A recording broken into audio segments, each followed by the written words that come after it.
ఎవరైనా చూస్తే రాళ్ళు కూడా పగులుతాయి అంటారు. నరదిష్టి నిజంగానే ఉందా, లేక ఇదంతా మన మైండ్ ఆడే ఆటేనా? సైన్స్ ప్రకారం దీన్ని నోసిబో ఎఫెక్ట్ అంటారు.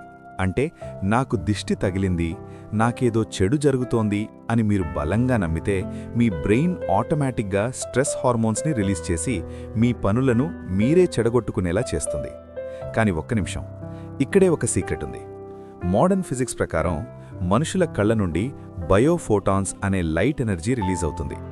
ఒక వ్యక్తి తీవ్రమైన అసూయతో లేదా నెగటివిటీతో మీ వైపు చూసినప్పుడు ఆ నెగటివ్ ఎనర్జీ వేవ్స్ డైరెక్ట్గా మీ చుట్టూ ఉండే ఆరాని డిస్టర్బ్ చేస్తాయి.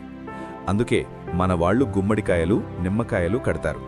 ఆ నెగటివ్ ఎనర్జీని అవి స్పాంజ్ లాగా అబ్జర్వ్ చేసుకుంటాయి, మన దాకా రానివ్వవు. సో నరదిష్టి అనేది కేవలం మూఢనమ్మకం కాదు, అదొక ఎనర్జీ ట్రాన్స్ఫర్. మీ మైండ్ని, మీ ఆరాని ఎంత స్ట్రాంగ్గా ఉంచుకుంటే ఎలాంటి దిష్టి మీ దరిదాపుల్లోకి కూడా రాలేదు. ఈ ఫ్యాక్ట్ మీకు కొత్తగా అనిపిస్తే వీడియోని లైక్ చేసి మరిన్ని మిస్టీరియస్ ఫ్యాక్ట్స్ కోసం వెంటనే సబ్స్క్రైబ్ చేసుకోండి.